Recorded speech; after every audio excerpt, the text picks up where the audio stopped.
Dialogos, det er en dansk NGO, som arbejder med sundhed og miljø, og vi er rundt omkring i hele verden. Vi er højt professionelle folk, som er veluddannede. Vi er arbejdsmedicinere, vi er antropologer, sociologer, og vi forsker alle sammen. Vi bruger vores fritid til at arbejde i Dialogos, og der bruger vi de ting, som vi bruger i vores daglige virke, til at samarbejde med partnere rundt omkring i verden. Vi har været i Nepal, vi har været på Filippinerne, vi har været i Mozambique, og vi har været i Bolivia i rigtig mange år. Og nu er vi i Uganda. Og lige i dag, så er vi i det østlige Uganda på kanten til Kenya. Og vi er i et område, der hedder Busia, og vi er i en by, der hedder Tir. Det er en lille guldgraverby, kan man sige, og det har virkelig været gold rush i Afrika. Og her i Tir, der er der mere end 3.000 familier, der lever af at være small-scale gold miners.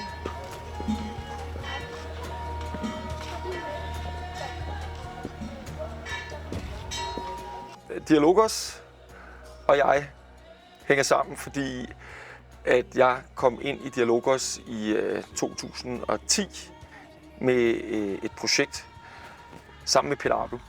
Og det var det her projekt om kviksølvfri udvinding af guld fra small scale gold miners. Og så på et eller andet tidspunkt, så blev de enige om, at i Dialogos, at det var et godt emne at køre på kviksølv, fordi det kunne enhver idiot se, at det var vigtigt. Og på den der tur, der var det jo så, at vi fandt ud af, hvor meget de svinede med kviksølv i de her, altså de her guldgravere. Og der var faktisk ikke nogen, der havde fattet det før. Og vi dokumenterede ved at være i dagevis i de her områder og måle på, hvor meget kviksølv de puttede i, hvor meget guld det fik ud, og hvor meget kviksølv der kom ud i den anden ende. Og vi havde sådan nogle fine vægte med, vi kunne måle af veje, og vi kunne ikke forstå, hvor kviksølvet blev af. Der blev simpelthen en kæmpe spild af kviksølv, og til sidst gik det op for os, at det havnede i restproduktet i sandet. Og man brugte ca. 20 gram kviksølv til at producere 1 gram guld. Dialogos har jo den der, at en dualitet, at de er både mediciner og os andre. Og når du skal takle en forurening, der påvirker os direkte, ja, så skal du have nogle mediciner ind over, ikke? Der er måske 100 millioner i verden, som lever af small scale gold mining og mining i det hele taget. Men der findes selvfølgelig ikke nogen officielle tal for det, fordi det typisk er ulovligt, og det er folk uden koncessioner og tilladelser. Nye estimater eller nye vurderinger går i dag på, at det er over halvdelen af kviksølvet, som kommer fra den her kilde. Og det er dels fordi, at guldproduktionen er steget, der er kommet flere guldgravere, guldpriserne er steget, hvilket har trukket endnu flere folk ind i den her branche, samtidig med, at man har reduceret brugen i andre brancher. Så nu, det bedste vurdering, man kan give, at det er formentlig over halvdelen af kviksølvudledningen, som kommer fra guldgraver. All concentrate. We will go to the next stage, which is spanning, where we will collect the gold concentrate. Yeah. Nu har de jo fået en mastertrainer-uddannelse. Det er anden gang, de bliver trænet af de filippinske guldgravere, som er rigtig dygtige til det, fordi de har brugt det altid. Så de er nu, de her 10 guldgravere, de er nu trænere. Så de skal gå ud og træne i mindst 10 andre. Det forventer vi, at de gør, fordi de har været med til det her projekt. Og det tror jeg, de gør, fordi de er alle sammen meget opslugt af ideen, og de kan se, at det fungerer godt. Vi har jo givet dem sundhedstræning også. Altså, vi er jo en sundheds-NGO, så de har jo hørt om, hvilke skadelige virkninger der er af kviksølv, og hvad de kan gøre for at passe bedre på sig selv. Altså, borax, det får det hele til at smelte, men er det nødvendigt? Og i går aften så tænkte jeg, hvorfor var det nu, man gjorde det? Og så sad jeg og lavede den her PowerPoint-præsentation, og der var der så et billede af en guldmand, og der var nogle små guldkorn rundt omkring, og de var jo lette at smelte ud, men så var der nogle pænt store korn, hvor der var guld indeni. Dem kan du kun få ud med borax, fordi du kan ikke koncentrere de der store korn, fordi de er ikke særlig tunge. Og så forsvinder det der guld, ikke?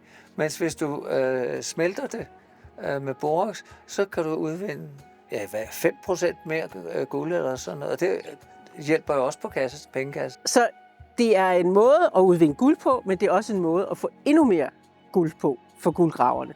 Og det vil vi rigtig gerne vise alle de her forskellige mennesker, som både kommer fra FN's organisation for miljø, UNEP, United Nations Environment Program, og for European Environment Program hedder det også.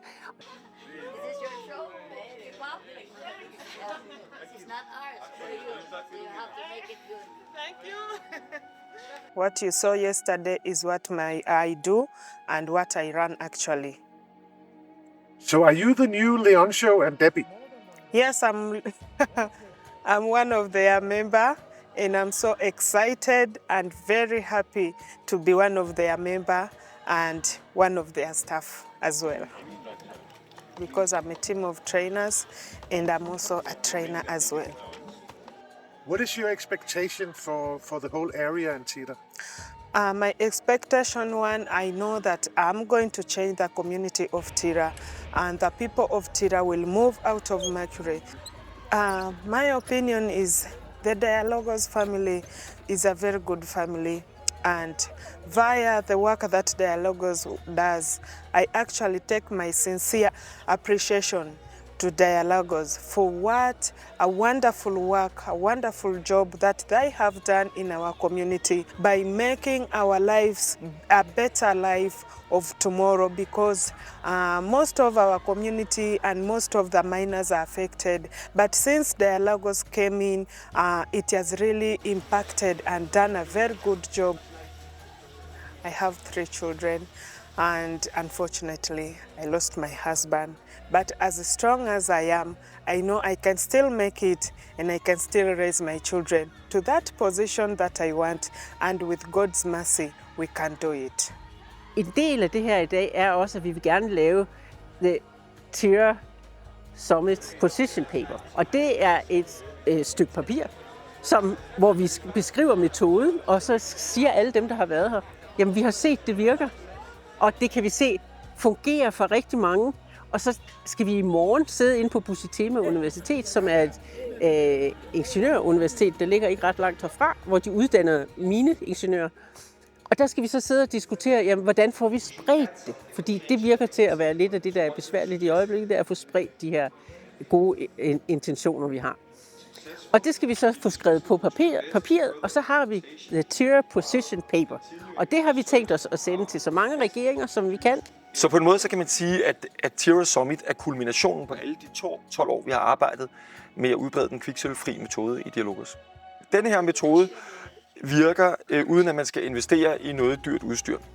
I modsætning til UNEP's metoder, som de jo har kørt på med at promovere de sidste 10 år. Problemet er, at ser man det fra et folkesundhedssynspunkt, eller et etisk synspunkt, jamen så efterlader du jo så 90% af guldgraverne, alle de fattige, dem efterlader bare med kun at bruge kviksølv stadigvæk. Og de står der og snuser det kviksølv ind hver dag og bliver hjerneskadet, og deres børn får skader. Så det er heller ikke nogen ret langsigtet plan.